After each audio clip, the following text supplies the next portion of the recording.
নারায়ণগঞ্জের সোনারগাঁয়ে কাভার্ড ভ্যানের চাকায় পৃষ্ঠ হয়ে নিতাই বর্মন নামে এক অটোচালক নিহত হয়েছে। বৃহস্পতিবার সন্ধ্যায় সোনারগাঁ থানার সামনে এ দুর্ঘটনা ঘটে। নিহত নিতাই বর্মন সোনারগাঁ উপজেলার সাতভাইয়া পাড়ার উমেশ বর্মনের ছেলে। স্থানীয়রা জানান, সন্ধ্যায় মোগডাপাড়া চৌরাস্তা থেকে অটোরিকশা নিয়ে বৈদ্যের বাজার যাওয়ার পথে একটি কোম্পানির মালবাহী কাভার্ড ভ্যান অটোরিকশা চালকটিকে চাপা দেয়। এ সময় অটো চালক নিমাই বর্মন কাভার্ড ভ্যানের চাকায় পৃষ্ঠ হয়ে ঘটনাস্থলে মারা যায়।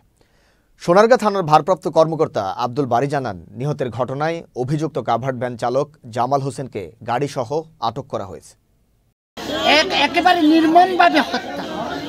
এই হিন্দু ছেলেটা অতি ভালো ছেলে, কারোর সাথে ঝগড়াঝাটি করে না। এই ছেলেটা আসার পর আগত চৌরাস্তা থেকে, আর এই গাড়িটা ঢাকার পথে যাচ্ছিল। তিনটা গাড়ি অ্যাক্সিডেন্ট করলো, লাস্টে আমার গাড়িটা টাইনে উপরে তুলে লাইছে, আর একটা গাড়ি সাইডে গেছে, এই গাড়িটা মাইরা দিচ্ছে। সে এইভাবে গাড়ি চালাইছে, এইভাবে মানুষের রোডে গাড়ি চালায় না।